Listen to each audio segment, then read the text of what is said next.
This 22nd was World Water Day, and the theme was leaving no one behind. The imagination, of course, is India being surface water driven. The real issue, of course, again, is that India is a groundwater based civilization. It's groundwater that gives us all the water that we need, 65% of the water that we need, 90% of the water that we drink. It's not surface water. So that mind shift has been one difficult point for us not being able to understand and manage water and be in the crisis that we are with agriculture in our urban areas and generally with our habitations and with drought. One of the facts that we need to push is, of course, water literacy and within it ecological literacy. And ecological literacy will begin by us understanding the true nature of the hydrologic cycle, the demands that we put on it, the sources of supply, and what the challenges are before us. So here's this famous photograph. Some of you may have had a chance to take a look at it. This photograph is from 71. The water is there, full, fabulous step well, and this is how it is now. As part of the heritage conservation, we've been able to preserve the monument. The soul is gone, and we don't see that the water is missing. We think that it's a beautiful heritage. We go visit it and see it. But how will the water come back? That's the bigger challenge before us. And that, if we do not address that particular challenge of getting the water back in our wells and into our rivers, then we have a problem before us. And we are not seeing this problem. A lot of the infrastructure projects that we do in our cities, including the master plan designs, do not include aquifers. In a city scarce for water, we design infrastructure to remove water. Take this beautiful step well and pond or Kalyani in Melkote, linked from the top of the hill to the tank through a catchment and through filters, beautiful filters in the past, made of sand and charcoal where the water would pass through and then come in into the step well and fill it up. The first thing we did was build a road between the top temple and the pond, and then put some culverts there, and threw garbage in the culverts, disconnected the catchment from the pond. Now we fill it up with groundwater from bore wells. Yeah? So these sort of disconnects play themselves out pretty frequently with water. And the challenge before us as people who practice architecture or planning, or even citizens who are engaged with it, is to understand the true nature of these connects. And here's the point, central point that I make, is it's the invisibility of the resource that makes it difficult to handle. Aquifers and wells are hidden. They are not there. Though the well actually talks to us. We're able to see the water in the well and say that summer is coming, so the water levels are going down. We have to use less of water, right? Wells make groundwater visible. Wells talk to you, communicate to you. Wells are functional, they provide you water. Wells have given us the science of dowsing, finding out where water is available, the science of understanding a landscape, and geology to figure out where you can dig for a well. Wells have given us technologies of lifting water. All these have come from wells, and this is a tradition which is 9,000 years old. The challenge before us is how do we include groundwater, which is the last in the column, as part of the design. You'd be surprised that the utility which runs Bangalore's water supply, the Bangalore Water Supply and Sewerage Board, has not a single hydrogeologist. From an institutional and governance point of view, we have just this blind spot. We have no control on water, on groundwater, how much is being pumped out, how much has to be recharged. And therefore, there's no planning, there's no management, there's no understanding, and it's a free-for-all. And what then is being the consequence is that in the heart of the city, where we are now, groundwater tables are actually rising. But in the periphery of the city, it's collapsing. We're not able to make sure that this rising groundwater table is put into the network to substitute for the water which is collapsing in the periphery. That connect is not made because institutionally we are blind. So these institutional and governance challenges, the invisibility of the resources, are some of the modern challenges that we need to address. And so how do we do that is to look at who addresses this problem and see whether the institution itself can be built up with human resources, with financial resources, to be able to tackle it and engage in a conversation with it. So the solution for groundwater management is not really groundwater recharge as much as building the capabilities of the BWSSB to be able to understand and manage it. Those are the sort of subtle differences that we need to tackle around. This city also has been the city of well diggers. There's a particular community called the Mannuvaddars who've been digging wells for 1,000 years. And their cousin community, the Kalvaddars, would cut the stones which would be used to line these old wells as they came along. And these livelihoods, the people who understood water and did the digging and the work, have now been forgotten in the modern paradigm of management. Here's the important thing to understand for people. If 100 liters of water falls on an empty site, an empty plot of land, 15 liters would run off and reach the drain, 10 liters would recharge into the ground, 75 liters would stay in the top 1 meter of the soil and evaporate or evapotranspire. The moment the site is built upon, that 15 becomes actually 100. The recharge virtually becomes 0. I've shown it as 5, and the evapotranspiration is 5 because that's mostly evaporation. But this factor 6 or 7 that we put on the system of surface drainage is the real cause for our urban flooding, is the real cause for lack of recharge into our groundwater aquifers. And so therefore, when we worked on the policy and the law, we made sure that we would do biomimicry and go back to an empty site situation and push households to harvest the rain which they would otherwise have sent into the storm drain. It was not to supplement water as much as to mimic the hydrological cycle. And so we got one of the easiest bylaws around in India, which says that for every square meter of roof area, you create 20 liters of storage or recharge. And for every square meter of paved area like this, you create 10 liters of storage or recharge. And when you make the recharge well, you make it a minimum of 3 meters deep so that you're able to send it away from the evapotranspiration zone of the roots of trees and bushes. That's the way it goes. So therefore, we need to work on the density question for cities as we work on water. One of the challenges has been cities have been designed for transportation. We want to make the workplace to residence distance minimum. We want to ship people in public transport as far as possible, as quickly as possible. But if a city has water as a naturally scarce resource, should it only be planned on the transportation model? Should it only be densifying itself and going vertical? Or should it look at water as a local resource and to manage it that way? So if you get cities like this with roofscapes, it's possible that we design roofs, which are otherwise heat sinks, to become places of production, like rice or millets or vegetables or food crops that need to be grown there, as you can see, and this is quite a movement now picking up in Bangalore. Why do you do that? Because cities are also not designed for food production. The relationship of the city with water, the relationship of the city with food, and the relationship of the city with waste is not being clearly defined. So for me, the argument is that every citizen should have 40 square meter of land area, 40 square meter of land area, for her to be able to generate the water that she consumes, the energy that she consumes, the food that she consumes, but more importantly, the waste that is generated is also absorbed by the land. The rule is 40 square meter for Bangalore. How do we then imagine our cities to be designed around this 40 square meter is our challenge.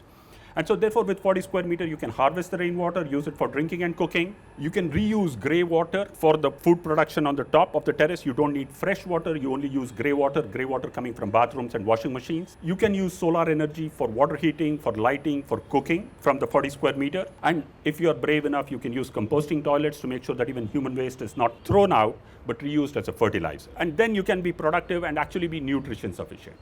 So these are the new imaginations of communities and cities that we need to push if we want to make our urban areas sustainable. And you can get huge productivity from those small areas. This is one idea of the space that an average citizen in a city requires. The second idea that I'm pushing is the Manuvadar idea. People who are making a livelihood like Muniappa, digging wells. The advent of the bore wells means no more wells. But can we then bring them back to their original livelihood, and can that bring water resilience to the city? And we say 1 million wells for Bangalore.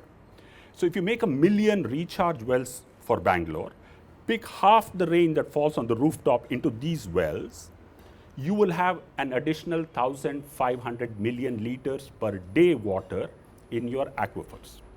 The bore wells that you have dug, 400,000, 500,000, will be full of water. And you will have the equivalent of a Kaveri below your feet. And all this will be achieved by the well diggers digging the wells, making a livelihood out of it, right? It's not large infrastructure that's going to solve the problem. It's actually small infrastructure and livelihoods which can address the problem. So the memory of the well has to be brought back. The livelihoods around the well has to be brought back, but it has to be tied to rainwater harvesting and recharge. That's how you get, and that's water at 10 feet or 15 feet, even now in summer in Cubbon Park. It has to happen in layouts, gated communities, that you push people to not dig individual bore wells, but to have community bore wells, but then every individual to make recharge and make sure that all water goes into the aquifer. And then, of course, you have to work on the tariff metering. So it's not enough that you just push water in, you have to manage demand. And demand management can only come not through education, but through pricing. Pricing is the only signal which reduces demand. Awareness does not. This one from Classic Orchards on Banerghatta Road, where they picked up about 120 truckloads of silt, and the well is full. And this well can give 6 to 8 months of water for the entire community. But the BWSSB sends subsidized water. Therefore, citizens do not have an incentive to use local water. How do we push the subsidy regime of the city to talk to local resources, to make sure that local resources are used once they are protected and preserved? How do we integrate wastewater with lakes? So there's a 10 million liter per day wastewater treatment plant upstream of the lake, then a wetland, a constructed wetland. This constructed wetland is about 7 acres, is able to remediate 10 million liters, has a retention time of 3 days. So the water that comes in from the sewage treatment plant and untreated sewage stays there for 3 days in this wetland and then comes out crystal clear. Fosters livelihoods in the lake, fishes, yes, 250 kgs of fish a day if possible. The fish can actually pay for the running of the sewage treatment plant. That's the way you can construct it if you have an ecosystem design.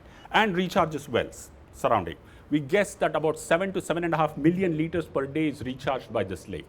This well can provide drinking water at 75 paisa for 1,000 liters. It has transformed wastewater to drinking water using ecological services, enhancing biodiversity, providing for livelihoods, and removing the yuck factor. So can we imagine 200 lakes of Bangalore to be around this model? That's the challenge before us. And finally, what happens to all the sewage and the muck that goes out from our cities? This is the froth and foam, famous Belandur, Vartur. So it goes, the suds, the detergents, 3 kilometers downstream. The river has no froth or foam. They have wells nearby. Farmers dig wells, push the water and pump it 7 kilometers. Untreated wastewater from the wells, pump sets all along, and then they push it into farm ponds, like I said, 6, 7 kilometers away. Dilute it with borewell water, you grow vegetables and crops. Key question is, can we push these people to grow non-edible crops? And in this town in Vijaypura, this farmer picks up untreated wastewater, raw sewage. The family starts to work there and starts to irrigate and grow mulberry leaves, which is non-edible, and it's from shit to silk. It's actually untreated wastewater to silk sarees. This is the kind of imaginations of transformation where the farmer's field is seen as a sewage treatment plant, where the town does not require a sewage treatment plant. And all that the farmer does is grow non-edible crops and makes a livelihood and earns a living. Can we bring these imaginations into our towns and peripheries is the question before us, because the fruits are then gloriously delicious. Honeysuckers, which empty pit toilets and septic tanks, again using fields as places of treatment, composting the waste on the field and growing grapes. So this is shit to wine. So shit to silk, shit to wine, using land, using farmers, using well diggers. These are the new narratives that we need to put in play in our cities and really see waste as something of a resource which needs to be carefully fine-tuned. Do we have the institutions? Do we have the legal framework? Do we have the standards for this? The answer is no. For now, all these are illegal practices. How do we make them legal? That's the big question before us.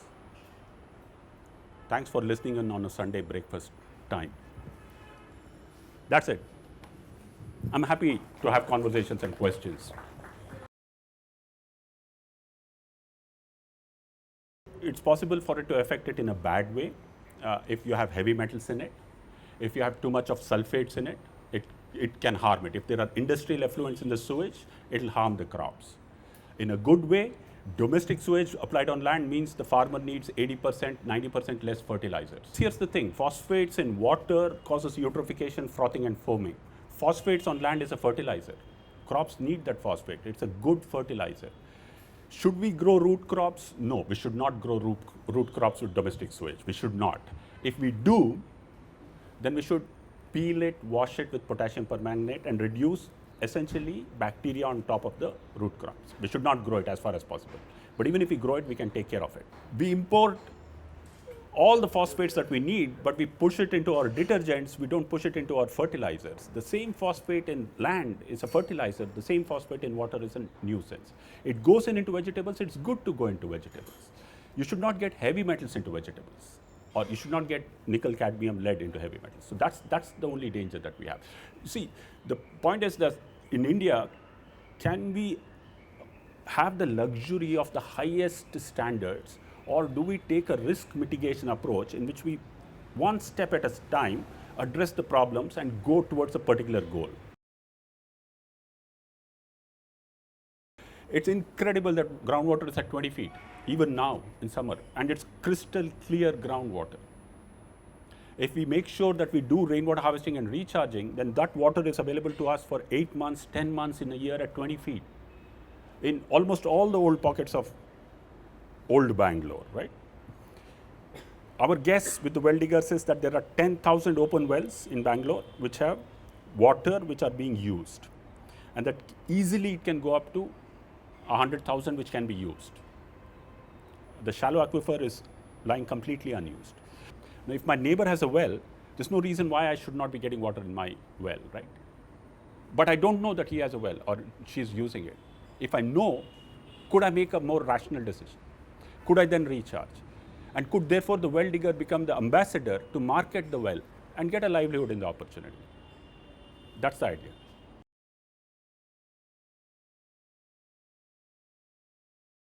Just do an inventory of the local wells, aquifers, and take a look at the nearest lake and see whether the community can work on those wells and the lake simultaneously. Wherever lakes have been revived in Bangalore, and Citizens Group have done a fabulous job in many places, right? Immediately the shallow aquifer has revived. So it's now, therefore, the next move is to tap into that shallow aquifer and get those wells going, right? So we need these discussions around water. The lifestyle argument comes from people who attend Creative Mornings. And it touches 2 to 5% of the overall population. This will be the nutcase environmentalists like you and me, long hair and running about eating food. You do it because you feel good. Does it make a difference in the overall narrative? Sadly, it doesn't. But if you want to feel good about it, pick up grey water, reuse it, put in place simple systems for demand management and reduce the hell out of your consumption. Doesn't make a damn difference to the world.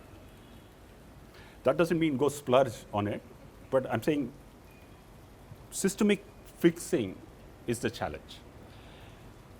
I'll make one another point. We can return back to nature water at the same quality and the same quantity at which we appropriated it. Let's say we took clean 100 liters of water from the Kaveri, we can give back to Kaveri at the same point, not 100 liters, let's say 80 liters of the same quality, if we are ready to pay 110 rupees a kiloliter. 110 rupees for 1,000 liters, if we are ready to pay, we have the treatment capabilities for the sewage, we have the pumping and the gravity capabilities to do that. If we do that, there's no net loss to the system from an urban area. Would you want to change your lifestyle, or would you want to get the BWSSP to do this? Would you want people to pay that 110 rupees, or would you want them to build a 32,000 crore flyover? I mean, these choices are the ones that are there before us. Those are the bigger ones, the bigger numbers.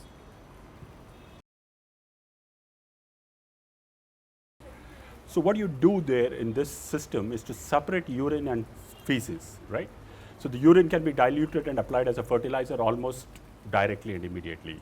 The solids need to be covered with ash or soil or compost and allowed to desiccate for 3 to 6 months, and that it becomes excellent compost, and you can reuse that.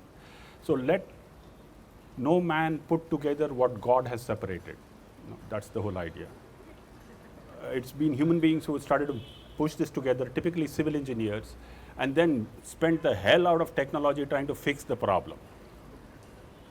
As a bodily function, it comes separate, but then man decides to push it in pipelines and then set up sewage treatment plants, push money, energy, bacteria to clean up the whole act. And we were discussing what the hell is happening there, because antibiotics are landing up in the sewage treatment plants and bacteria are getting to be drug resistant, and we've got now a whole plethora of bacteria which no antibiotic can kill. And it all starts from the loo, and our practice is there.